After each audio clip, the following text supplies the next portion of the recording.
کیا تم اس ذات کا انکار کرتے ہو جس نے زمین کو 2 دن میں پیدا کیا اور بتوں کو اس کا مد مقابل بناتے ہو؟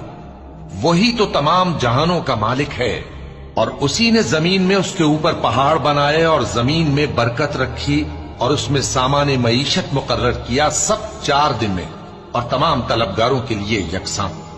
پھر وہ آسمان کی طرف متوجہ ہوا جبکہ وہ دھواں تھا، تو اس نے اس سے اور زمین سے فرمایا کہ دونوں آؤ، خواہ خوشی سے خواہ ناخوشی سے۔ انہوں نے کہا کہ ہم خوشی سے آتے ہیں۔ پھر اس نے 2 دن میں 7 آسمان بنائے اور ہر آسمان میں اس کے کام کا حکم بھیجا، اور ہم نے آسمان دنیا کو چراغوں یعنی ستاروں سے سجایا اور شیطانوں سے محفوظ رکھا۔ یہ اسی زبردست باخبر کے مقرر کیے ہوئے اندازے ہیں۔ پھر اگر یہ منہ پھیر لیں تو کہہ دو کہ میں تم کو ایسی چنگھاڑ کے عذاب سے آگاہ کرتا ہوں جیسے عاد اور سمود پر چنگھاڑ کا